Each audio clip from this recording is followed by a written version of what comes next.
Assalamualaikum warahmatullahi wabarakatuh. Kembali lagi bersama Bapak Iskandar Nugraha dalam mata pelajaran kimia. Pada kesempatan sebelumnya kita sudah membahas tentang bagaimana komponen sel volta, ya, reaksi-reaksi dalam sel volta dan lain sebagainya. Nah, pada kesempatan kali ini kita akan membahas tentang bagaimana penerapan atau aplikasi dari sistem kerja sel volta. Oke, mari kita simak penuturan materinya berikut ini. Penerapan prinsip kerja sel volta itu digunakan dalam suatu komponen yang disebut dengan baterai. Baterai ini bermanfaat atau berfungsi sebagai penyimpan cadangan energi listrik bagi alat-alat yang membutuhkan daya listrik secara mandiri atau yang biasanya menggunakan arus listrik DC, ya, atau searah. Prinsip kerja sel volta dalam komponen baterai itu dibagi menjadi dua jenis sel. Yang pertama adalah sel primer dan yang kedua adalah sel sekunder. Untuk sel primer ini penggunaannya sekali pakai. Jadi ketika energi listriknya habis, ya sudah habis, ya, tidak bisa dipakai kembali. Untuk sel sekunder itu ketika energi listriknya sudah habis, maka dia bisa di recharge atau bisa diisi ulang energi listriknya. Jenis sel primer yang pertama yaitu sel Leclanché, ya, atau baterai kering.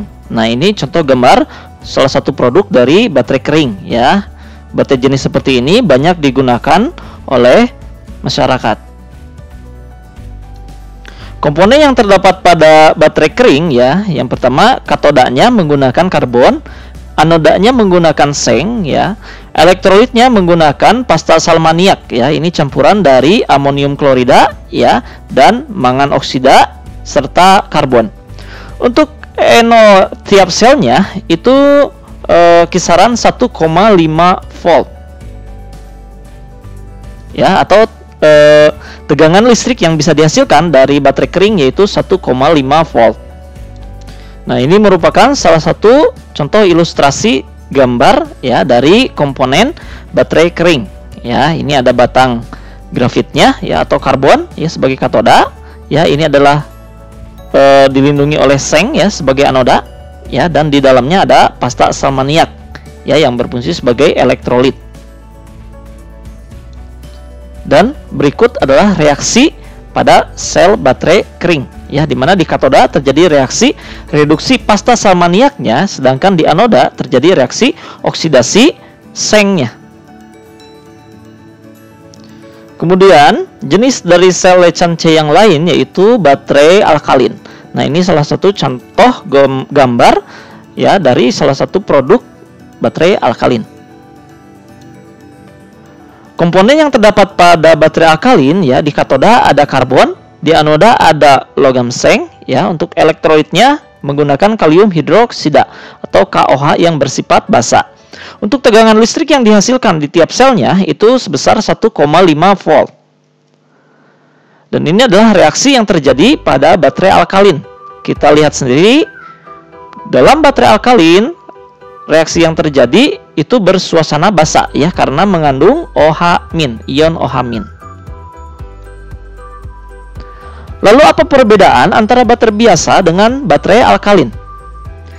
Untuk baterai kering, ya, atau baterai biasa, komposisi elektrolitnya menggunakan MnO2 dan salmaniak, ya, atau NH4Cl dan karbon dan sedikit air. Untuk baterai alkalin diganti, ya, pasta salmaniaknya diganti menjadi kalium hidroksida yang bersuasana basa. Untuk baterai kering umurnya pendek. Nah, ini disebabkan oleh korosi terhadap logam seng, ya, karena adanya faktor asam yang dihasilkan dari pasta salmaniak tersebut dari NH4Cl. Sedangkan untuk baterai alkalin umurnya relatif lebih panjang. Ini diakibatkan karena penggantian pasta salmaniak dengan KOH atau kalium hidroksida, ya, sehingga tidak menimbulkan korosi.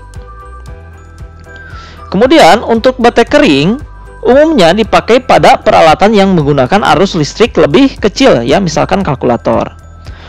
Untuk baterai alkalin itu umumnya dipakai pada peralatan yang menggunakan arus listrik lebih besar, ya, contohnya mainan pada anak-anak. Untuk baterai kering tidak terlalu bertahan lama, sedangkan baterai alkalin itu relatif lebih tahan lama. Jadi meskipun jumlah tegangan listriknya sama 1,5 volt, namun arus listrik yang dihasilkan itu lebih besar baterai alkalin. Kemudian sel primer yang ketiga yaitu sel perak oksida. Nah, ini salah satu gambar ya atau contoh dari sel perak oksida.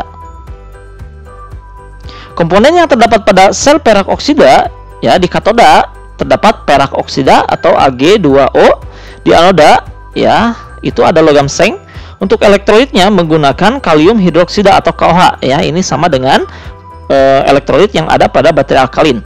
Untuk E0 tiap selnya atau tegangan listrik yang dihasilkan itu sebesar 1,5 volt. Dan biasanya sel perak oksida ini digunakan untuk jam tangan, kalkulator, dan lain sebagainya. Dan berikut adalah reaksi yang terjadi pada sel perak oksida. Di katoda terjadi reaksi reduksi Ag2O ya menjadi Ag. Di anoda terjadi reaksi oksidasi seng menjadi seng hidroksida ya dalam suasana basah semuanya. Dan ini adalah salah satu contoh dari gambar ilustrasi sel perak oksida. Kemudian kita akan membahas contoh-contoh dari sel sekunder. Contoh sel sekunder yang pertama ya yang akan kita bahas yaitu sel akumulator ya, atau biasa disebut acu ya, atau bisa disebut juga aki ya. Kalau di Indonesia sering menyebutnya sel aki. Nah, ini salah satu contoh dari gambar ya sel aki atau sel akumulator. Untuk komponen yang terdapat pada sel akumulator ya di katoda terdapat timbal 2 oksida ya PbO2, di anoda timbal ya. Elektrolitnya menggunakan asam sulfat atau H2SO4 dan ini bersuasana asam. Untuk tegangan listrik yang dihasilkan di tiap selnya itu sebesar 2 volt. Jadi misalkan suatu aki terdapat 6 sel ya, itu menandakan jumlah energi listrik yang dihasilkan sebesar 12 volt ya.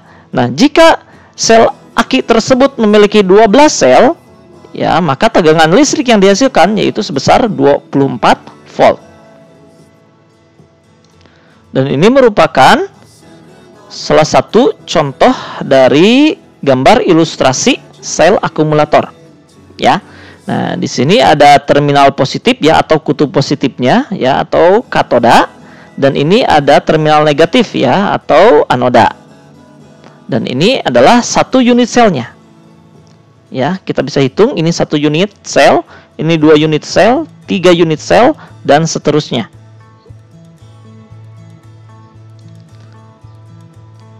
Kemudian ini adalah reaksi dari sel aki pada saat sel aki tersebut dipakai ya atau mengalami pemakaian. Nah, biasanya sel aki ini terdapat atau digunakan sebagai sumber energi listrik pada kendaraan bermotor ya, baik itu untuk motor, sepeda motor ya, atau untuk mobil atau kendaraan beroda 4. Nah, ini adalah reaksi yang terjadi pada sel aki ya saat pemakaian. Ya, di katoda terjadi reaksi reduksi timbal oksida ya menghasilkan timbal sulfat ya, dan di anoda terjadi reaksi oksidasi timbal ya menjadi timbal sulfat juga. Ya, semuanya dalam suasana asam ya karena ada ion hidrogen ya atau H+ yang dihasilkan dari elektrolitnya yaitu asam sulfat atau H2SO4. Arus listrik pada aki itu akan habis saat timbal oksida dan timbal telah berubah menjadi timbal sulfat semuanya. Timbal sulfat itu dapat dikembalikan lagi menjadi timbal oksida dan timbal dengan cara dialiri oleh arus listrik AC ya atau arus listrik bolak-balik. Nah, prinsip yang digunakan pada proses ini yaitu menggunakan prinsip elektrolisis. Proses di mana timbal sulfat dikembalikan menjadi timbal oksida dan timbal, ini disebut juga reaksi pengisian terhadap komponen sel aki. Atau istilahnya di recharge atau dicas. Nah, ini reaksi yang terjadi pada sel aki pada saat aki tersebut diisi ulang ya, atau dicas. Dan ini adalah bagian alur dari proses elektrolisisnya. Dan ini adalah salah satu contoh gambar aki pada saat pengecasan.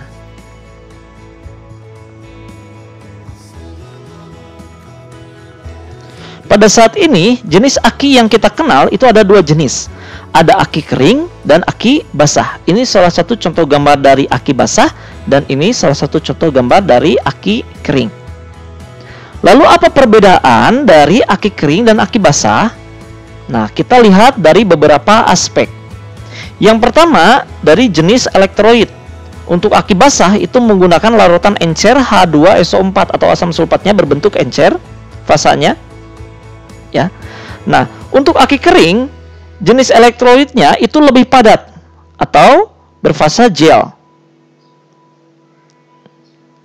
Nah, ini mengakibatkan penguapan cairan pada aki basah itu lebih mudah menguap ya, karena dia larutannya encer, sedangkan pada aki kering itu sukar untuk menguap karena larutannya lebih padat ya, atau berbentuk gel. Untuk perawatan, aki basah itu perawatannya harus rutin, sedangkan pada aki kering itu tidak ada perawatan atau maintenance free, ya singkatannya MF. Mengapa perawatan pada aki basah itu rutin sedangkan aki kering itu tidak bisa rutin? Ya. Nah, ini diakibatkan pada aki basah larutan elektrolit asam sulfatnya itu lebih mudah menguap sehingga lebih mudah untuk habis. Nah, jadi ketika habis kondisi seperti itu harus diisi ulang ya untuk air akinya. Sedangkan untuk aki kering ini tidak bisa diganti ya, atau tidak bisa kita isi ulang karena komposisi elektrolitnya yaitu larutannya berbentuk padat ya, atau berupa gel ya, jadi dia sukar menguap. Selanjutnya dari segi harga, untuk aki basah itu relatif lebih murah, sedangkan untuk aki kering itu relatif lebih mahal jika ingin membandingkan dari aspek harga. Nah, bagaimana kalian lebih memilih untuk memakai aki basah atau aki kering? Nah, tentunya kedua jenis aki ini memiliki karakteristik ya yang berbeda, ya, memiliki keunggulan dan kelemahan masing-masing. Kemudian jenis sel sekunder yang kedua yaitu sel nikel metal hidrida ya, atau baterai kering yang bisa diisi ulang, atau bisa disingkat baterai NiMH. Ya, ini contoh gambar dari salah satu produk baterai NiMH.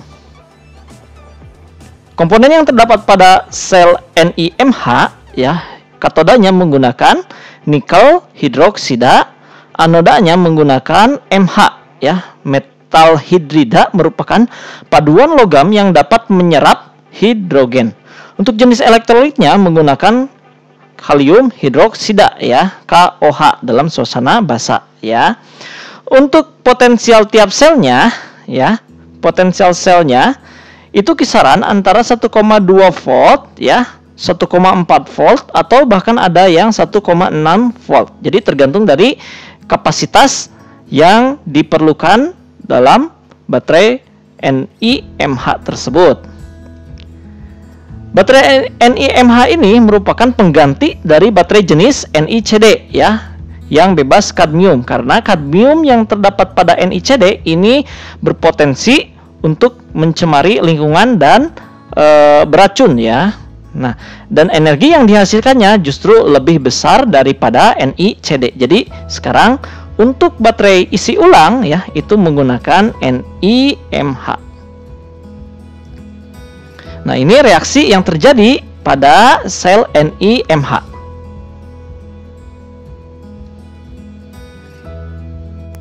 Kemudian sel sekunder yang ketiga, ya, jenis sel sekunder yang ketiga yaitu sel ion lithium atau bisa juga dikenal sel Li-ion, ya. Nah, baterai jenis ini biasanya digunakan untuk smartphone atau laptop. Nah, ini contoh gambar baterai Li-ion pada laptop, pada smartphone, dan ini contoh gambar baterai Li-ion pada laptop.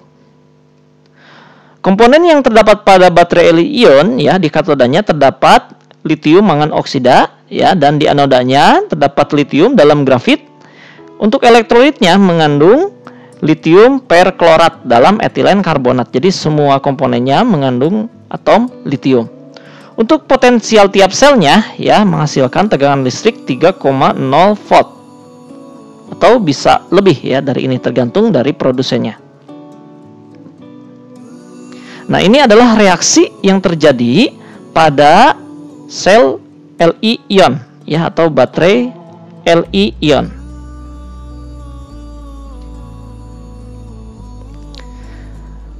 Nah, dewasa ini kita mengenal baterai berjenis lithium ini ada dua, ya, ada Li-ion dan ada Li-po, ya. Kalau Li-ion itu litiumnya dalam bentuk ion, ya. Kalau Li-po, ya, dalam bentuk polimer. Apa perbedaan antara baterai Li-ion dan Li-po? Nah, perbedaannya ini kita lihat dari beberapa aspek, ya. Yang pertama, jenis elektrolit. Li-ion menggunakan elektrolit yang relatif lebih encer. Untuk Li-po, ya, atau LiPo, ya, itu lebih padat, ya, elektrolitnya atau berupa gel. Ini hampir mirip dengan aki kering dan aki basah, ya.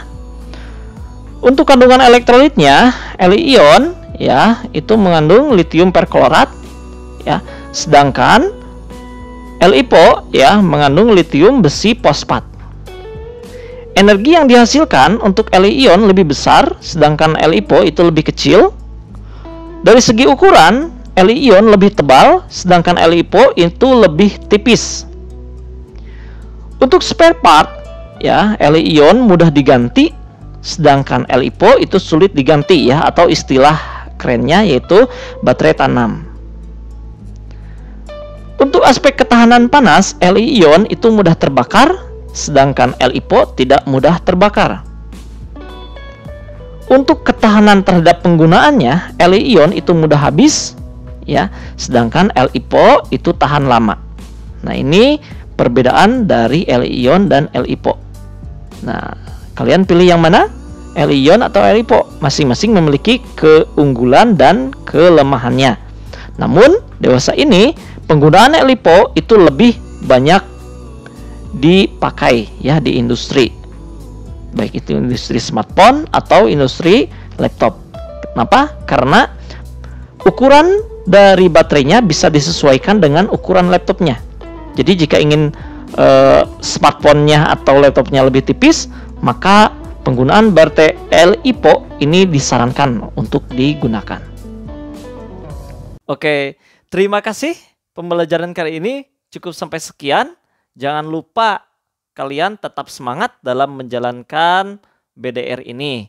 Oke, jangan lupa 3M juga, ya, mencuci tangan, memakai masker, dan selalu menjaga jarak. Terima kasih. Wassalamualaikum warahmatullahi wabarakatuh.